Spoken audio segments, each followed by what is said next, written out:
Jibadde Miranga nakwazirana ku kyalo Vumba ekisangibwa munisipaali y'e Lugazi. Abatembo balumbye ekyalo ne batta abantu babiri okuli ne ssentebe w'ekyalo Moses Bogere wamu n'omulala ategeerekeseko eri Abuwembo ng'abatemu bano olumaze okubatta ne bakuulita ne pikipiki zaabwe kwe babadde batambulira. Badde wa munange tewali kujja singa bwazibye walisuzeeyo munange omwoyo walisuzeeyo tokyadda walisuzeeyo munange. Ettemu lino libaddewo mu kiro ekikeseza olwaleero ng'abagenzi babategedde mu kibira ekirinaanye ekitoogo ky'omugasezibwa ng'eno tusanze abatuuze beewulungudde emirambo. Abakugu ba poliisi okuva e Lugazi batuuse bukubirire nga bano balabiddwako nga beekebejja emirambo wamu n'okuŋŋaanya ebizibiti okubadde embuukuuliza emiggo abatemu ze babakubisizza.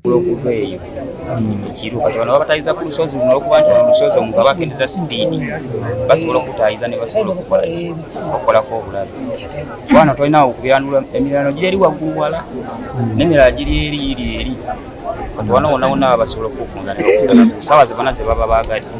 Abatuuze bateebereza nti ettemu lino lyalibanga lyavudde ku ttaka ssentebe lye yabadde agenza okutunda emukono era ng'abazigu balabika nga bazze babalinnya akagere nga balowooza nti alina ensimbi. Bano bawanjagidde ab'ebyokwerinda abo okubongera obukuumi kubanga ekitundu kino kyafuuka kattiro naddala ku bagoba ba boodabooda nga basabye gavumenti okwongera okutondawo emirimu kubanga abavubuka abatalina mirimu basusse obungi. Mulirawo omuntu ne bamusuulawo wansi era poliisi ye bamulaba bwayise ennaku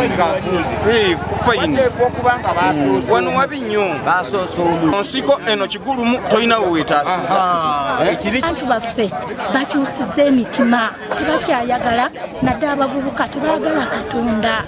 Emitima gyakyuka banywa ebiragalalagala bakuba matata obudde okukya kati bwe bava mu bintu ng'ebyo ne banywa omwenge paka bagenda kuyingira amayumba na kutemula.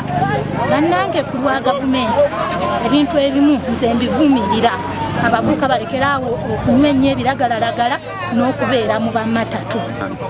Omubaka Stephen Sserubula atuuseeko mu kifo kino n'avumirira ettemu lino ng'asabye abatuuze abalina amawulire ageekuusa ku ttemu lino okutegeeza ku poliisi esobole okukwata abatemu bano. Akulira poliisi y'e Lugazi ASP Hussein Masiho asabye abatuuze okuba abakakkamu kubanga poliisi eriko omuntu omu gwegombyemu obwala nga wano we bagenda okutandikira okunoonyereza. Ku sayidi ya poliisi tetutudde omulimu gwaffe tutandikiddewo era tugenda kugeza nga lukisoboka nga mbahagaza tugenda kuzuula ki tugenda kukozesa amagezi gonna ag'enjawulo tusobole okubeera tutuzuula eyakoze ki.